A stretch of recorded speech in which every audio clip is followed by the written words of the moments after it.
Hi friends, welcome to my YouTube channel Low Days with Reshma. Every society considers marriage as a sacred union of two souls. All around the world, the rituals associated with marriage is elaborate and involves community participation. It's a bond for a lifetime. But can you think about the concept of temporary marriages?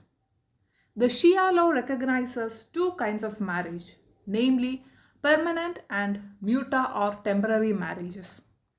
Before moving on to the topic, let me introduce you to various Mohammedan groups and subgroups.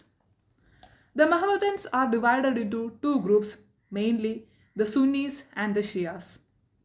The Sunnis are further divided into four subgroups, namely the Hanafis, the Malikis, the Shafis, and the Hanbalis. The great majority of the Mohammedans of our country are Sunnis, and they belong principally to the Hanafi school. The Sunni law does not recognize muta marriages. The concept of muta marriage is associated with Shias.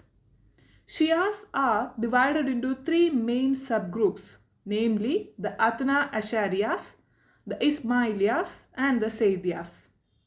The Khojas and the Baharas of Bombay belong to the Ismailiya subgroup. Now, a Shia male may contract a muta marriage with a woman professing the Mohammedan, Christian, or Jewish religion, or even with a woman who is a fire worshipper, but not with a woman following any other religion. But a Shia woman may not contract a muta marriage with a non-Muslim. The period of cohabitation should be fixed, and this may be a day, a month, a year, or a term of years, and some dower should also be specified. Now, what is dower? Meher or dower is a sum of money or other property which the wife is entitled to receive from the husband in consideration of the marriage. It's an obligation imposed upon the husband as a mark of respect to the wife. A muta marriage does not create mutual rights of inheritance between the man and the woman, but children conceived while it exists are legitimate and capable of inheriting from both parents. Even if the cohabitation continues after the expiry of the term fixed for muta marriage, the children conceived during this extended term are legitimate. Now, a muta marriage is dissolved ipso facto by the expiry of the term fixed.